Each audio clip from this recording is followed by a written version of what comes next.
YTN 뉴스 FM 슬기로운 라디오 생활. 안녕하세요. 아나운서 최영진입니다. 코로나19 신규 확진자가 191명 추가됐습니다. 전국 곳곳에서 코로나19 집단 발병 사례가 속출하면서 신규 확진자가 200명에 육박했는데요. 9월 초 이후 최고 증가입니다. 자, 이런 가운데 오늘부터 대중교통이나 의료기관 등 사람이 많은 곳에서 마스크를 착용하지 않다가 적발되면 과태료를 내야 합니다. 또 마스크를 턱이나 입에 걸치는 것도 미착용으로 간주하고요. 망사형이나 밸브형 마스크도 미착용으로 보기 때문에 주의하시길 바랍니다. 많은 전문가들이 늘 말해왔죠. 최고의 방역은 마스크다. 본인의 안전을 위해서도 착용 잊지 마시길 바랍니다. 자, 1부는 우리네 이웃을 만나보는 시간이죠. 경기도 마을 공동체 시간인데요. 이혜리 리포터와 함께하고요. 2부는 노무 상담 준비되어 있습니다. 오늘은 코로나19로 인한 노무 관리 어떻게 해야 하는지 자세한 내용 살펴보죠. 방송 들으시면서 노무에 대해 궁금한 점 있는 분들 단문 50원, 장문 100원의 유료 문자 샵 0945번으로 보내주시길 바랍니다. 자, YTN 뉴스 FM 슬기로운 라디오 생활 마이클 잭슨의 Man in the Middle 전해드리면서 출발합니다.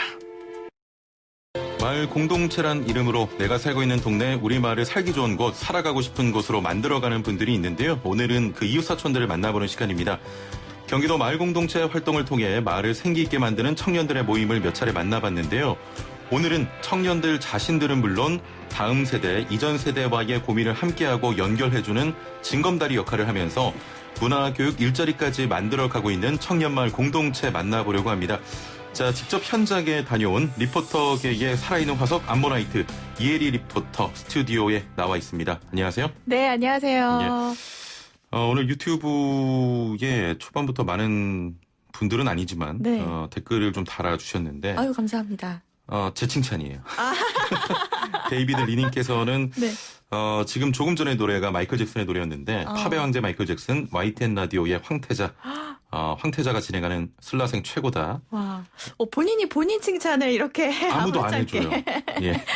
메이비 제이님께서도 저도 슬라생 좋다고 하셨는데 네. 반갑습니다. 반갑습니다. 예. 저는 꼭 항상 앞에 살아있는 화석이라고 꼭 항상 살아있다고 이렇게 붙여주셔가지고 네. 제가 뭔가 숨쉬고 있는 것 같은 그런 느낌이 또 받고 있습니다. 이 별칭은 좀 어떠세요? 전 너무 좋아요. 사실 저를 약간 드러낼 수 있는 그런 별칭이나 애칭 이런 것들이 사실 없거든요. 제가 지어준 별칭 가지고 생생경제에서 본인을 그렇게 언급하시더라고요. 네. 예.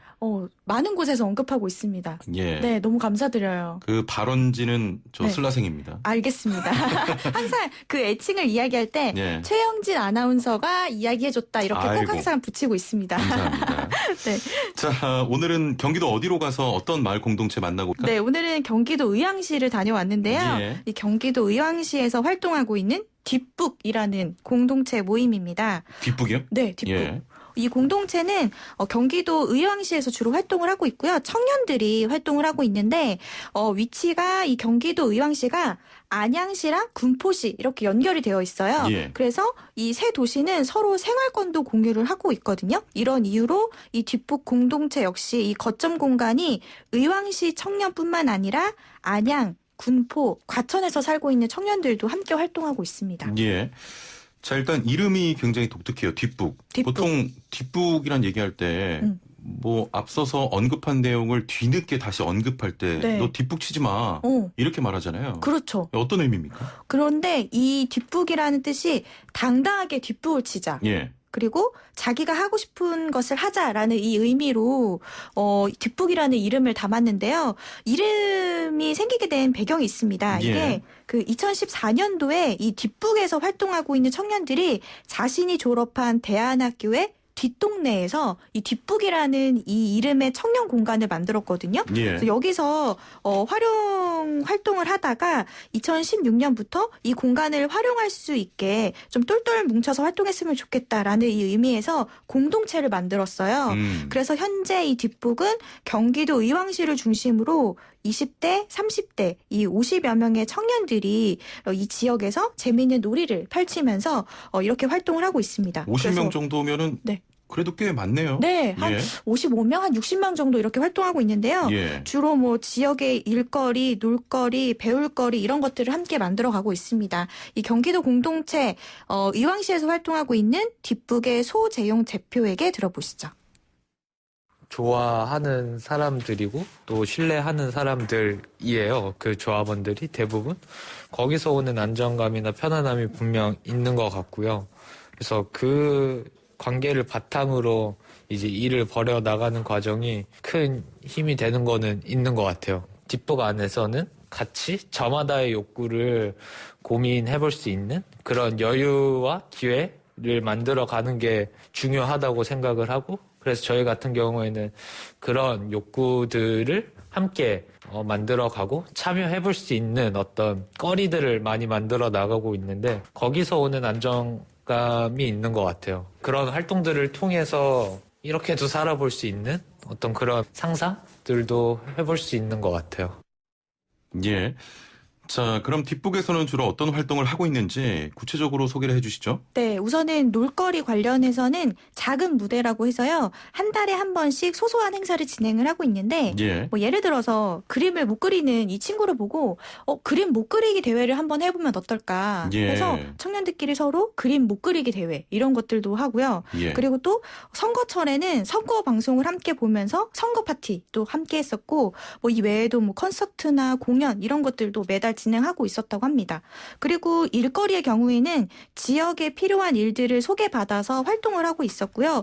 이외에도 이 의왕시에서 활동하고 있는 다른 시민단체와 함께 만들어가는 이런 프로젝트도 참여하고 있는데 축제를 기획해서 운영하는 그런 역할도 하고 있더라고요. 예. 그리고 이 뒷북에서는 청소년들을 대상으로 하는 광자를 개발을 하고 쌓아가는 그런 활동도 하고 있는데요. 청년들에게 필요한 정책을 이야기하는 이런 작업도 했었고 이외에도 뒷북이라는 이 경기도 공동체는 경기도 의왕시라는 이 지역 안에서 청년들이 스스로 일을 찾아서 만들고 또 다양한 일을 펼치는 이런 활동들을 하고 있습니다. 예. 이야기 들어보니까 정말 많은 활동을 했다 이런 생각이 드는데 네.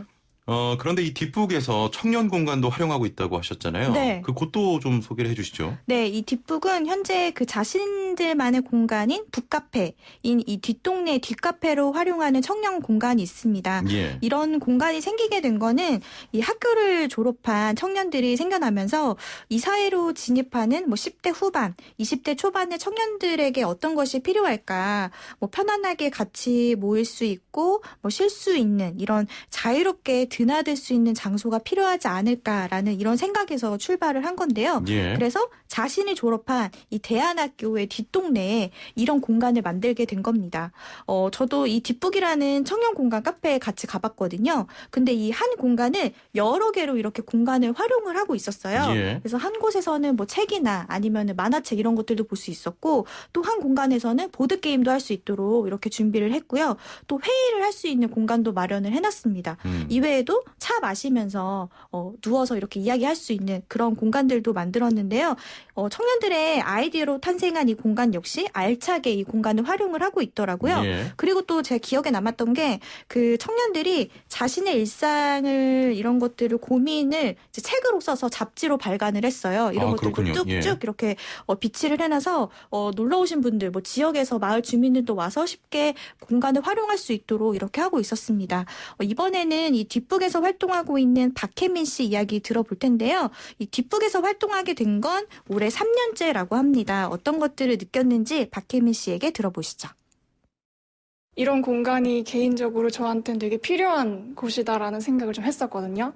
그런 직장 동료 관계나 어떤 어렸을 때부터의 친구 관계가 아닌 같은 공감대를 갖고 있는 사람들을 만나는 곳이 생각보다 없고 또 어렵다라는 것 같아요. 그래서 뒷북이 어떤 그런 걸 해소해주는 공간인 것 같고 여기를 왔을 때 조금 더 자유로운 이야기와 그런 뭐 활동들, 놀기도 하고 그런 게 이루어져서 그런 활동들을 하고 있는 것 같고 비슷한 걸 공유하고 있고 비슷한 어떤 가치나 생각들을 하고 있다라는 그런 전제 하에 우리가 해나가는 것들이 조금 같은 방향을 가리키고 있다라는 생각이 들 때 좀 의미가 있지 않나? 그런 것 같아요. 예. 자, 이외에도 뒷북이 또 어떤 활동을 하고 있는지 소개해 주시죠. 네, 제가 찾아갔을 때 한 대안학교에서 이 뒷북 청년들이 진로 수업을 한창 진행을 하고 있더라고요. 예. 이 지역에 있는 중고등학교, 대안학교 재학생과 또 비진학 청년들의 진로 탐색에 도움을 주는 그런 활동을 하고 있었습니다.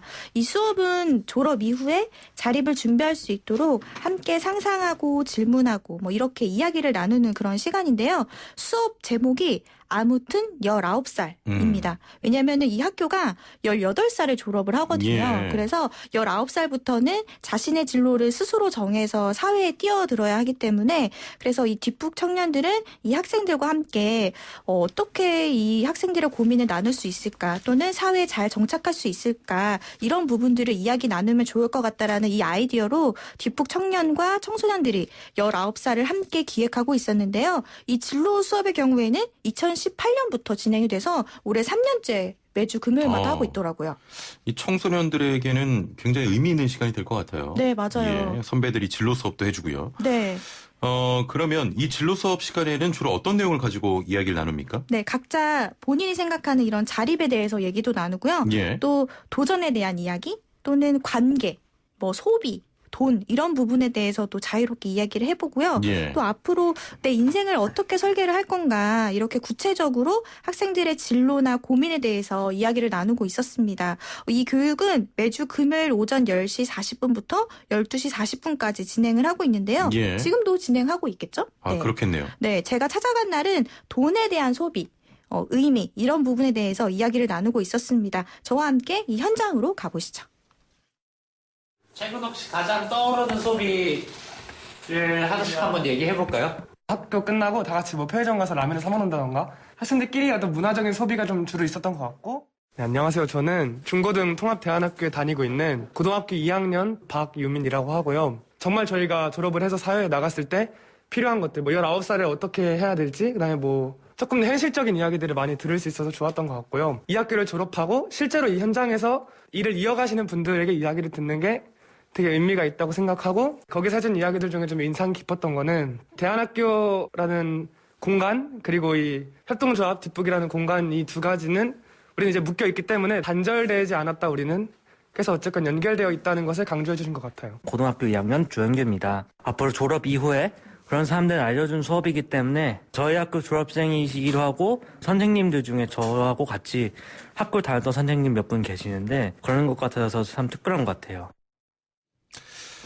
네, 뒷북 공동체 청년들이 청소년 시절에 고민한 것들을 또 현재 청소년에게 알려주고 네. 함께 또 그 고민을 나누니까 더 와닿을 것 같아요. 맞습니다. 이 뒷북에서 활동하고 있는 청년들 중에서 이 학교를 졸업한 대안학교 출신의 청년들이 많거든요. 예. 그래서 자신이 청소년 때 경험했을 뭐 두려움, 막막함, 뭐 그런 감정들 또 앞으로 성인이 돼서 사회에서 어떤 역할을 해야 될지 이런 부분에 대해서 되게 고민이 저희도 많잖아요. 다 그 시기를 겪어왔기 때문에 알잖아요. 네, 그러니까요.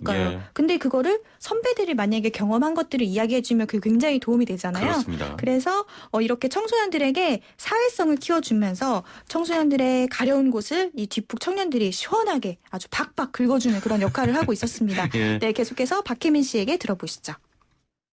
사실 이 수업이 대안학교 학생이라는 그런 특수함? 어떻게 보면 그런 것과 또 조금 일찍 졸업을 한다라는 그 배경에 있어서 먼저 이 길을 간 사람들의 이야기가 도움이 되는 부분이 있을 거다라는 이제 어떤 선생님들의 이야기도 그렇고 저희의 경험도 그렇고 그렇게 이제 하게 된 것 같은데 저희가 사실 더 많이 배우는 것 같고 아이들한테 이야기할 때 정리가 되는 것도 많고 저는 이 학교를 졸업한 사람들과 같이 이제 이어져서 뒷북에서 만나고 있는 건데 학교에 이어서 뭔가 연장돼서 같이 축제를 만든다든지 뭔가를 만들고 이런 게 아예 모르는 사람들과 관계를 쌓아가는 것과는 다른 거기에서 오는 조금 특별함이 있는 것 같고 그래서 조금 더 편안함도 있는 것 같고 그런 것 같아요, 뒷북이. 예, 뭐 참여하는 청년들도 그렇고 수업을 듣는 학생들도 그렇고 모두가 좀 만족하는 네. 그런 공동체인 것 같습니다. 최근에 뒷북 공동체에서 공동체 활동을 통해서 뭐 인정을 받았다고 하는데 이게 네. 어떤 내용이죠? 이 경기도에서 추진한 2020 경기마을 공동체 우수 활동 사례 온라인 발표회가 있었는데요. 예. 여기서 뒷북이 감동 마을상을 수상을 했습니다. 이 발표회는 이 공동체 활동의 우수 사례를 알리기 위해서 경기도에서 진행을 한 거고요. 예. 경기도에서 활동하고 있는 20개 공동체들 중에서 이 감동마을상을 뒷북이 수상을 한 거예요. 이 수상 이유를 들어보니까 이 뒷북 공동체가 지역에서 활동하고 있는 뭐 또 다른 공동체들과 협력도 하고 교류도 하면서 청년과 다른 세대를 이어주는 이런 연결고리 역할을 하고 있다. 이런 예. 점을 좀 높게 평가를 했고요. 또 이 뒷북의 특별한 점이 청년들만 활동을 하는 게 아니라 이 청년을 응원하는 중장년들도 함께 뒷북에서 참여하고 있거든요. 예. 그래서 이런 뒷북의 활동이 지역의 공동체 활성화에 앞장서고 있다. 이렇게 보고 있습니다. 계속해서 소재용 대표에게 들어보시죠. 공동체를 생각할 때, 뒷북을 생각할 때 내가 어떻게 느끼나 생각해보면 되게 자산 같다고 느껴지는 것 같아요. 뭔가 혼자 얻을 수 없는 어떤 네트워크들, 이런 공간, 그 공동체의 이름으로 얻게 되는 어떤 것들이 되게 주는 힘이 분명히 있는 것 같고, 그런 부분에서 내 자산이다라고 이야기할 수 있을 것 같아요. 우리가 해보고 싶은 거, 그런 것들을 좀 정해서 즐겁게 일을 또 해나갈 수 있는 그렇게 활동을 할 수 있었으면 좋겠다는 생각이 듭니다. 예. 일단은 상 받은 거 축하드려야 네. 될 것 같아요. 제가 취재 갔을 때 네. 그때 이 상의 소식을 저도 기사를 예, 통해서 예. 접해가지고 그 현장에서 제가 또 축하드린다고 이렇게 네, 해줬습니다. 예, 또 많은 공동체가 있는데 네, 본인 공동체 활동을 하면서 이런 상까지 받으면 기분이 더 좋을 것 같아요. 그렇죠. 예. 매주 뭐 경기도 소식, 마을 공동체 소식 전해 주실 때마다 네, 저는 청년 때 뭐 했나 이런 생각이 좀 들면서 맞아요. 유튜브로 정용진님께서는 네. 다시 태어나면 경기도 청년으로 살고 싶다. 아마 다른 뭐 시도도 많을 거예요. 네. 예, 예. 사실 이 의왕시 이 뒷북의 경우에는 청년 공동체가 여기가 처음이에요. 예. 그렇다 보니까 아무래도 이 처음, 첫 출발, 또 본인들이 잘해야 이 뒤에 뒤따라오는 또 많은 청년 공동체들이 보고 또 많은 것들을 배울 수가 있잖아요. 예, 그러니까 예. 이 모범 사례를 하기 위해서 더 많은 활동들을 하고 있거든요. 그러니까 아무래도 저도 생각해 보니까 나는 청년 때 나도 뭐 했을까 이런 공동체 모임이라도 좀 잘 알아뒀으면 활동했으면 맞아요. 좋았을 걸이라는 또 생각이 들더라고요. 저희는 뭐 아마 청년 때 술만 마셨을 거예요. 많이 놀아야 된다 약간 예, 예. 이런 생각으로 많이 놀았던 것 같아요. 아무래도 들으시는 분은 경기도 마을 공동체 이렇게 접하면서 네. 아, 참 부럽다. 저런 공동체에 좀 참여하고 싶다 이런 생각하실 텐데 네, 저도 방송 진행하면서 그런 생각이 무척이나 많이 듭니다. 네. 자, 오늘 정리 좀 해주시죠. 네, 사실 이런 공동체 활동은 내가 살고 있는 마을에 대한 관심을 가질 수 있는 또 내 마을엔 또 어떤 공동체가 있는지 또 이렇게 찾아보면서 또 참여할 수 있게 되는 그런 또 힘을 가지게 되는 것 같아요. 예. 그동안 이 뒷북에 대해서 이 공동체 회원들이 다양한 활동들을 많이 했잖아요. 뭐 자신의 역량도 키워나가면서 성장도 하고 있었는데 예. 이 뒷북 공동체 회원들 만나서 얘기를 나눠보니까 이 뒷북 공동체 회원들의 원동력은 바로 이 뒷심이 뒷심. 아닐까. 어떤 일을 끝까지 이렇게 끌고 나가는 이 힘을 가지고 있기 때문에 아무리 힘든 일이라도 끝까지 해내는 게 아닐까 싶고요. 그리고 이 뒷심, 이 뒷북이라는 이 공동체 앞으로 뒷날에 이룰 수 있는 이런 다양한 일들을 기대하게 만드는 것 같습니다. 이 뒷북 청년들의 마을 활동 앞으로도 응원하겠습니다. 예, 알겠습니다. 저도 뒷심으로 2부 좀 준비하겠습니다. 네. 오늘 말씀 감사합니다. 네, 고맙습니다. 네, 지금까지 이혜리 리포터와 함께했습니다. 네, 1부는 여기서 마치고요. 2부에서 뵙겠습니다. 슬기로운 라디오 생활 2부 생활에 도움이 되는 숫자 뉴스로 시작합니다. 자, 먼저 첫 번째 숫자 191명입니다. 오늘도 코로나19 신규 확진자 수부터 전해드립니다. 191명입니다. 전국 곳곳에서 코로나19 집단 발병 사례가 속출하면서 신규 확진자 수가 200명에 육박한 건데요. 지난 9월 초 이후 최다 확진자 수를 기록했습니다.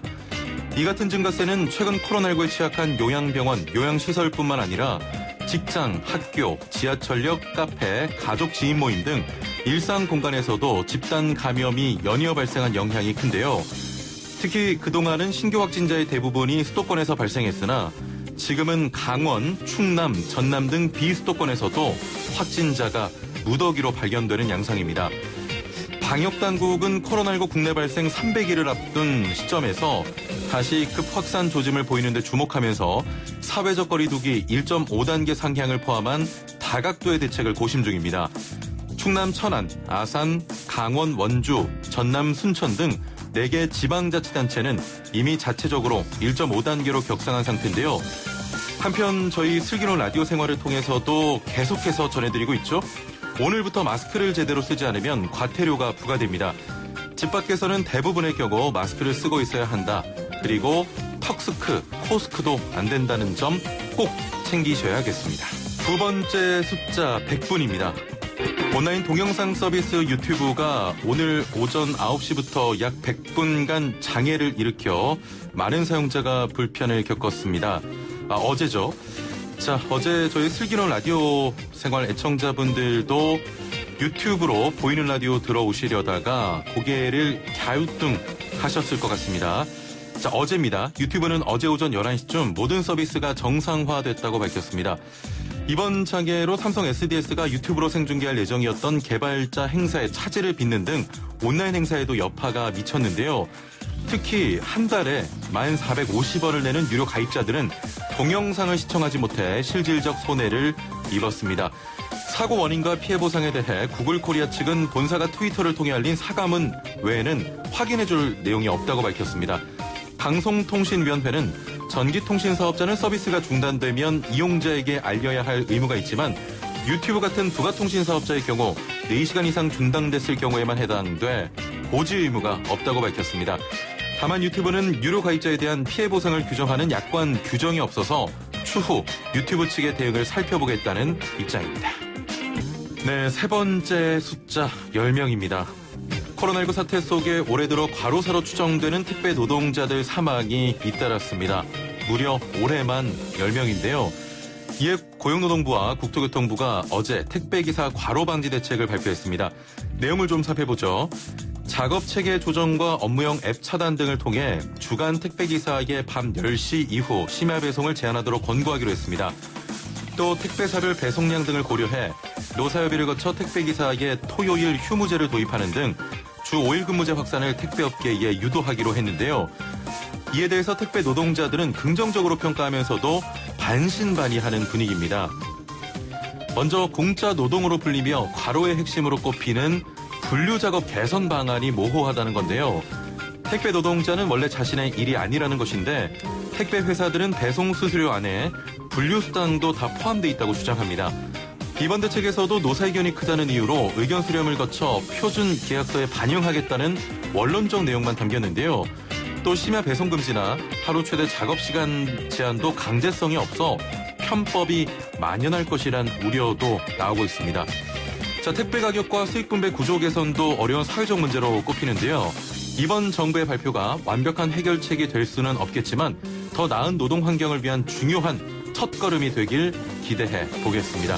지금까지 생활에 도움이 되는 숫자 뉴스였습니다. 네, 2부는 11시에 만나는 슬기로운 백과사전 준비되어 있습니다. 매주 목요일엔 노동법 백과사전 이번 주는 오늘 금요일에 꺼내보게 됐네요.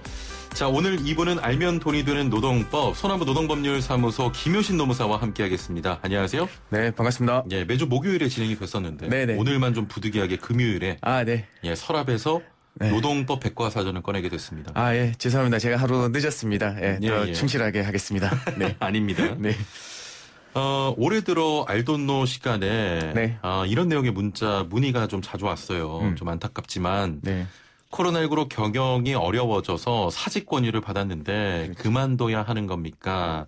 자, 이전에는 좀 겪어보지 못했던 상황에 모두가 힘든 시기를 지내고 있는데요. 네. 경기 침체가 초기보다는 조금 나아졌다는 얘기도 나오지만 여전히 어려움은 계속되고 있습니다. 노무사님 사무실로도 이런 문의가 많이 옵니까?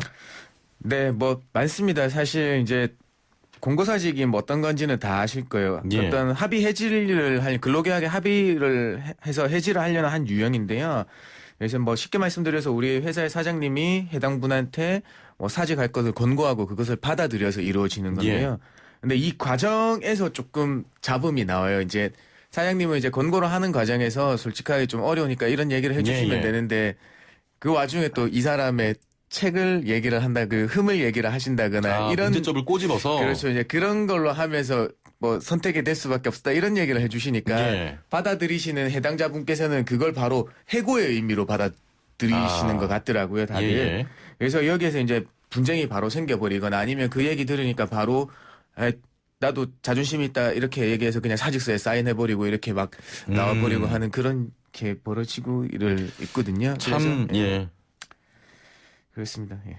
지금은 고용주, 고용자 모두 좀 어려운 시기를 겪고 있습니다. 네, 맞아요. 이렇게 코로나19 장기로 인한 노무 관리에 대해서 고민 이야기하시는 분들 많으신데요. 네. 오늘은 코로나19로 인한 노무 관리 어떻게 해야 하는지 자세한 내용 살펴보겠습니다. 네. 방송 들으시면서 노무에 대해 궁금한 점 있는 분들 단문 50원, 장문 100원의 유료 문자 샵 0945번으로 보내주시길 바라고요. YTN 라디오 애플리케이션 댓글창과 유튜브도 활짝 열려 있습니다. 저번에 저희가 저녁 먹으면서 네. 노무사님과 그 일정의 시간에 함께 했는데 네. 이렇게 바쁜 분 처음 봤어요. 노무사님처럼. 네, 유독 그날이 좀 그렇더라고요. 예. 네. 아무래도 코로나19로 인해서 좀 답답함 호소하시는 분들이 맞습니다. 노무사님 많이 찾고 계신 것 같은데 네. 자, 먼저 코로나19로 인해 경영 여건이 나빠져서 불가피하게 일부 직원을 대상으로 권고사직을 실시하는 경우가 무척 많습니다. 네. 여기에서 해고의 다툼으로 번질 수 있다고 하는데 네. 이게 어떤 그래서 경우입니까? 아까도 뭐 잠깐 예. 언급드렸습니다만은 그 권고사직을 하는 과정에서 조금 그 불필요한 말들이 오고 간다. 예. 그래서 거기에 대해서 그 조금 오해를 하고 조금 그 상황이 처음 겪으시는 분들은 낯서니까 그게 조금 해고의 의미로 많이 받아들이는 거거든요. 그래서 제가 권유드리는 거는 어차피 권고사직이라는 거, 사직의 권고는 해고의 단계는 아니에요. 예, 그냥 예. 사직을 공고하는 그 청약을 해주는 그러니까 사직해 줄래라는 이런 뭐 권유의 단계에 불과하는 거니까요. 예. 조금 우리 이제 사장님이 정 경영이 어려우시다면 이런 얘기를 하실 때 조금 더 솔직하게 경영이 어렵다는 걸 좀 말씀해 주시고 조금 더 신중을 기해 주시고요. 우리 받아들이시는 분은 어떤 얘기가 오간다고 해서 그게 해고의 발언이 있는 게 아니기 때문에 예. 조금 그 상황을 우선은 모면하시고 좀 더 벗어나셔서 한 번 더 생각해 보는 시간을 갖기를 원합니다. 저는. 예. 네. 일단은 뭐 권고사직은 해고의 단계가 아니기 때문에 그렇죠. 네. 무작정 기분만 나빠하지 마시고 네네. 맞습니다. 조금만 서로 이해하는 자세가 필요해 보입니다. 네네 맞아요. 사직 권유를 받았다고 해서 조금 전에 저희도 이야기 나눠봤지만 사직서를 꼭 내야 하는 건 아닌데 네. 그렇다면 사직서를 내지 않고 그냥 있는 게 중요한 거군요. 네 맞습니다. 원래는 본인의 자발적 퇴사 의지가 없다면요. 예. 그냥 사용자가 해고하거나 뭐 내일부터 나오지 말라거나 하면서 사직서를 요구하는 경우가 있어요. 예. 그 경우는 어떤 거냐면 사직서를 쓰면 정말 진짜 99%는 그 사직의 효력을 인정해 버리거든요. 네, 그래서 그 사직서 쓰는 데서 굉장히 신중해 주셔야 돼요. 예. 네, 그래서 뭐 사직서 쓰는데 뭐 강박이나 뭐 협박 이런 게 있었으면 무효로 본다는 뭐 판결이 예외적인 판결들이 있습니다만은 그거는 진짜 극히 예외적인 거고요. 예. 사직서를 사인하는 순간 그 효력은 거의 99% 인정된다라고 알고 계시면 되겠습니다. 그렇습니다. 네. 코로나19로 인한 경영 악화로 직원은 좀 일하고 싶은데 어쩔 수 없이 회사가 이런 좀 해고의 단계를 거치기도 합니다. 네, 이럴 때 그렇습니다. 월급은 좀 어떻게 되는 겁니까? 일을 하지 않았으니까 네. 월급도 못 받게 되는 겁니까? 아니죠. 원래 이 경우에는 코로나19로 어려우셨지만 그동안 좀 많이 말씀드려왔는데 매출 감소, 고객 감소 이런 부분으로 인해서 휴업하는 거는 예. 우리 사용자의 기책 사유로 보고 있습니다. 이 사용자가 경영을 하면서 떠안아야 될 어떤 위험성 중에 하나에 불과하다라고 예. 하니까 그래서 휴업수당이라는 걸 규정을 해놨고요. 그래서 이런 휴업수당은 대부분 많이 아실 거예요. 만약에 사용자 기책사유로 이런 코로나19로 휴업하게 되면 그냥 단순하게 말씀드려서 월급의 70%는 받아야 된다. 하루 일당의 70%는 지급돼야 된다라는 예. 겁니다. 그래서 그에 대해서 너무나 어려우니까 정부에서는 고용유지 지원금에 대해서 홍보도 많이 하고 지원도 많이 해주고 그랬습니다. 예. 네. 참 저희가 이 노동법 시간 다룰 때마다 코로나19로 참 많은 분들이 어려움을 겪고 계시다 이런 생각이 네. 듭니다. 네. 휴업은 그렇지만 실제 현장에서는 무급으로 휴직하는 경우가 많잖아요. 네, 맞습니다. 특히 또 항공업계나 관광업계 네. 그야말로 직격탄을 맞았는데 네. 무급휴직이 많은 것으로 알고 있습니다. 어떻습니까? 네, 맞습니다. 원래는 이제 코로나가 처음에 저희가 막 창궐하고 막 대유행이 되고 했을 때는 금방 끝날 줄 알고 그러니까요. 그 휴업, 유급 휴업에 대한 지원금, 휴업 지원금 이런 데 초점을 좀 맞춰줬는데요. 예. 너무 장기화되다 보니까 이 경우에는 점점 더 뭐 사업주고 그렇고 다른 분들 여력이 없으니까 그냥 암암리에 무급 휴직이 많이 이루어지고 있거든요. 그래서 사실 무급 휴직은 우리 경영난에 대해서 직원들도 공감하고 거기에 대한 어떤 동의서에 서명을 해주고 이런 과정들 서면에 합의하는 과정들이 있었으면 무급 휴직이 당연히 가능하지만요. 우리 어떤 동의 없이 일방적으로 실시하는 무급 휴직은 여전히 법에 위반되는 거다. 나중에는 그러면은 그거는 사용자의 기책사유로 휴업하는 경우와 같기 때문에 70%의 휴업 수당을 지급해야 되는 경우가 발생한다라는 점을 알려드리겠습니다. 일단은 70%는 무조건 받아야 되는 거군요. 네, 그렇죠. 그래서 이 상황에서는 뭐 법은 이렇습니다고 말씀드리지만 정말 어려우시다면 서로 간에 노사 간 우리 근로자분하고 사용자분하고 같이 머리를 맞대고 좀 협의를 잘 해나가셨으면 좋겠습니다. 그렇습니다. 네. 자, 노무 관련해서 궁금한 점 있는 분들 단문 50원, 장문 100원의 유료 문자 샵 0945번으로 지금부터 서둘러 보내주시기 바랍니다. 저희가 잠시 뒤에 상담 이어가도록 하겠습니다.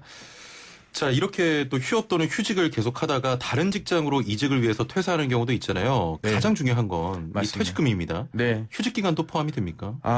정말 이 경우가 요즘에는 연말로 갈수록 이 상담이 엄청 많거든요. 그렇군요.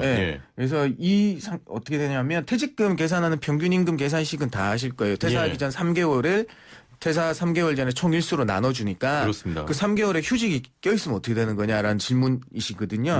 그렇기 때문에 단순하게 그냥 법을 말씀드리면 사용자의 기책사유로 휴업한 기간은 이 기간에서 제외하도록 되어 있습니다. 그러면 휴업하기 그 전 맞습니다. 3달? 네네. 세 달이 세 달 전체를 하고 그렇다고 하면 그 휴업하기 전에 3개월의 기준으로 정상적인 급여를 기준으로 그 평균 임금을 계산해서 퇴직금을 계산해 주시면 돼요. 정말 이직하거나 퇴사하시는 분들은 지금 같은 질문이 가장 궁금할 것 같아요. 네, 그렇습니다. 요거는 알고 계셔야 되고요. 그다음에 또 다른 예들이 있는가 하면 법에서 규정했어요. 이렇게 사용자 기책 사유로 휴업한 기간, 산재 요양한 기간, 그다음에 굳이 산재 요양이 아니더라도 어떤 질병으로 사용자의 승인을 얻어서 휴업한 기간, 휴가나 그 병가를 얻은 기간, 그다음에 육아휴직 기간, 요런 경우들이 그 3개월 내에서 빠지거든요. 그 전 3개월로 해야 되는 거니까 좀 알아두시면 유용합니다. 자, 다시 한번 좀 정리해드리겠습니다. 다른 거 다 따지지 않고 휴업 3개월은 제합니다. 퇴직금 맞습니다. 정산할 때. 역시나 코로나19로 인해서 휴업했을 경우 의문점이 좀 많아지는 것 같습니다. 5784번님의 질문인데요. 코로나19로 휴업을 2개월 정도 했는데 내년 연차 휴가는 어떻게 되나요?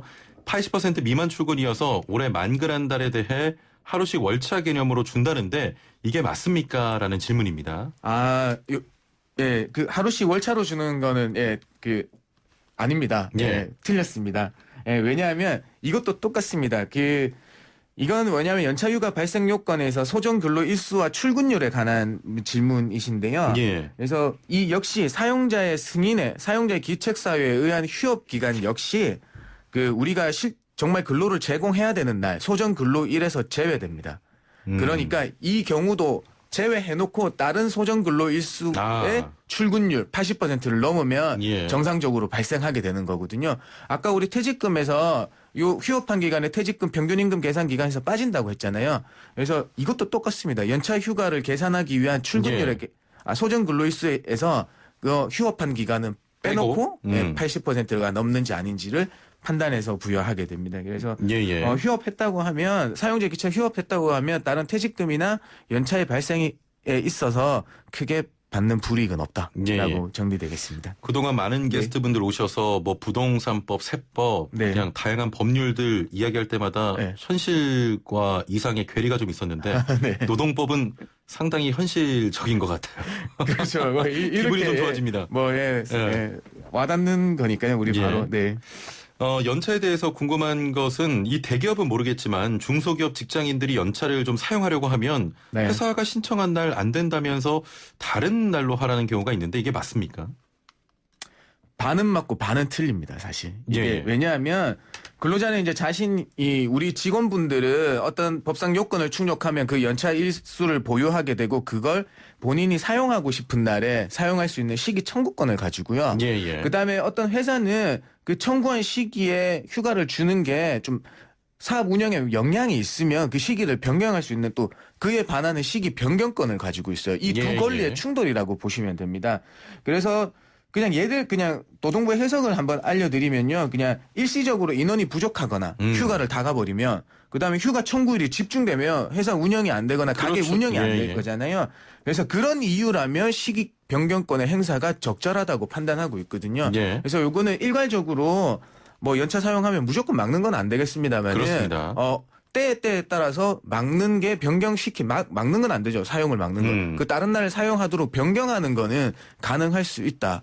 예, 그래서 이렇게 정해 놓으니까 그 회사의 문화들이 연차를 못 쓰게 하는 문화라든지 뭐 예. 연차를 그냥 강제적으로 소진해 버린다는 문화들이 아직 남아 있기는 하거든요. 아. 네, 그래서 좀 예, 정확한 답변이 될는지는 모르겠습니다. 예, 예, 이게. 예. 네. 어떻게 보면은 좀 상식선에서는 이해가 돼요. 그러니까 왜냐하면 맞습니다. 회사에 예. 중대한 뭔가 이벤트가 있거나 하면 그때는 회사에서는 거절할 수 있는 거고 예. 그게 아니라 무조건 거절은 당연히 안 되는 거고요. 예, 그래서 뭐 상담을 이렇게 받아보면 아직까지 연차를 법상 맞지 않게 뭐 그냥 10개만 준다든지 뭐 12개만 준다든지 아니면 예, 아예 예. 사용하지 못하게 한다든지 아니면 뭐 그냥 쓰라고 했는데 못 쓰는 분위기 만들어 놓고 연차 수당으로는 안 준다든지 이런 경우가 정말 비일비재하거든요. 그렇습니다. 네. 예. 저희가 그 계속 회사 휴업이나 또 네. 항공업계, 관광업계, 무급휴직 이런 이야기를 했었는데 네. 관련해서 6144번님께서는 70%는 받을 수 있다고 하셨는데 기본급의 70%입니까? 라고 하셨네요. 요거는 회사에서 이제 정하기 나름인데요. 예, 예. 근데 그 법에서는 평균 임금의 70%로 돼 있습니다. 그래서 이 평균 임금의 70%는 어떤 거냐면 아까도 말씀드렸다시피 평균 임금이란 산정 사유 발생일 이전 3개월 동안의 임금 총액을 3개월간의 역일상 일수로 예, 예. 나눈 거거든요. 그래서 이 평균 임금 70%의 최저한을 기준으로 삼아서 우리 노사 당사자 간의 그 비율을 정할 수가 있는 거죠. 네. 그러니까 평균 임금이라고 하면 각종 수당 다 들어간. 그렇죠. 기본급만 예. 되는 건 아니다. 그렇습니다. 다른 부분도 근로에 대한 대가로 받으신 부분도 3개월 안에 임금에 다 포함된다. 이런 겁니다. 3개월 안에 연장 근무를 조금 하셨어요. 예, 코로나 예. 전에는 뭐 그 휴업하기 전에는 그러면은 기본급은 200만 원이었는데 연장 수당까지 해서 230만 원이었다고 하면 평균 임금 3개월 계산 기간에 230만 원이 들어간다는 예, 예. 말씀입니다. 그 네. 금액의 70%입니다. 네, 그렇죠. 평균 임금, 일일 평균 임금을 산정해서 예. 월급을 합쳐서 70%다. 요거 그렇습니다. 말씀드립니다. 네. 이런 경우도 있을 것 같아요. 경영이 어려워짐에 따라서 회사가 임금을 삭감했다 이런 이야기가 많이 들리는데 이게 네. 삭감할 수가 있습니까? 사실 한번 정해진 급여는 그 해당 근로자의 동의 없이 함부로 손대지 못합니다. 예. 예, 이 말은 풀어서 얘기하면 일방적으로 삭감하지 못한다는 거죠. 항상 이 근로자와 사용자가 최초에 정한 임금은 어떤 양 당사자 간의 동의에 의해서 변경돼야 되는 겁니다. 그래서 예.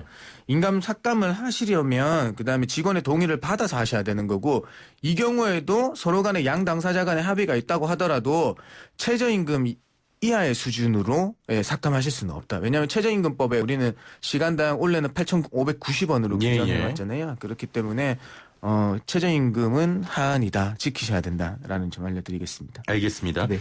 자, 지금부터 좀 노무 상담 이어가 보도록 하겠습니다. 1924번님. 개인 운전기사입니다. 퇴직금 받을 수가 있나요? 하시면서 사대보험 없이 월급여 수령한 경우고요. 6년 근무했습니다라고 하셨네요. 우리 개인 운전 기사분이라고 하시면 그냥 정말 가정집에 어떤 게 운전으로 채용되셨는지 모르겠는데 사실 이 예, 경우가 예. 된다. 개인 운전기사분이라고 하시니까 혹시나 회사가 아니라 정말 가정집에 어떤 개인으로 하시면 가사 사용인으로 예. 해당될 수도 있기 때문에 그 경우에서는 우리 근로기준법은 가사 사용인에 대해서는 배제하고 있거든요. 예.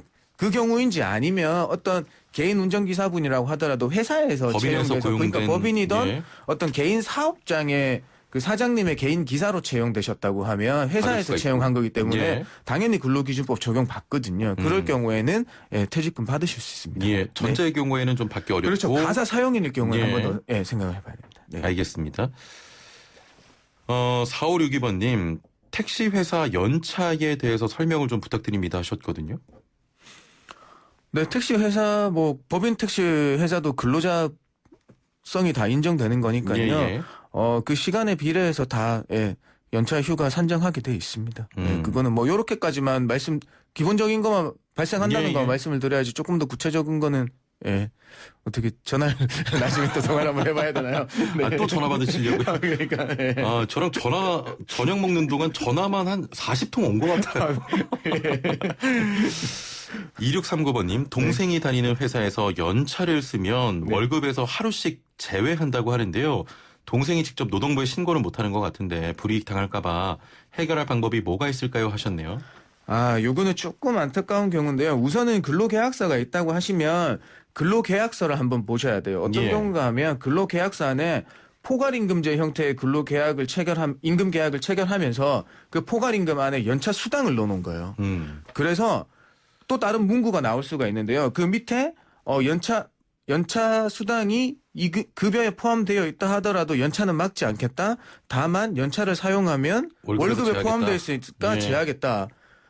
이게 포괄임금제 폐해거든요.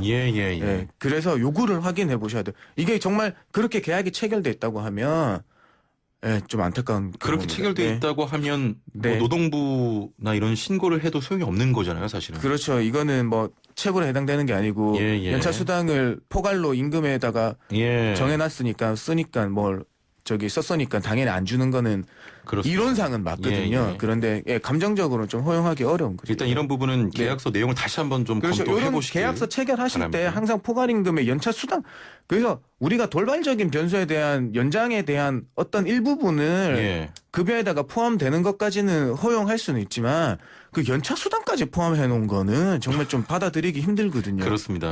그거는 계약서 쓰실 때 항상 꼼꼼하게 보시고 조금 체크를 해 주셔야 돼요.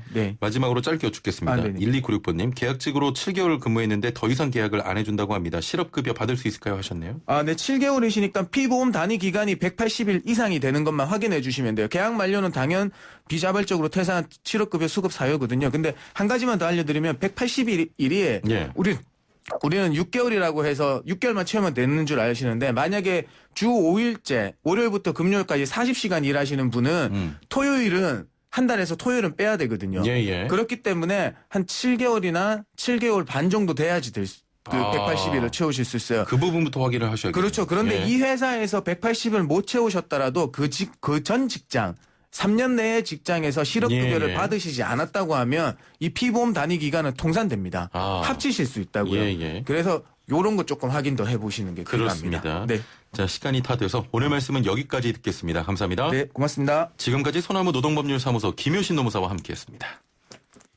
네, 이번 한 주도 코로나19 때문에 많이 어렵고 답답하게 보내셨을 텐데요. 즐거운 소식으로 마무리할까 합니다. 자, 먼저 그룹 방탄소년단이 미국 월스트리트 저널 매거진에 올해의 음악 혁신가에 선정됐다는 소식입니다. 안주하지 않고 계속 변화하겠다고 소회를 밝혔고요. 좋은 소식이 하나 더 있는데요.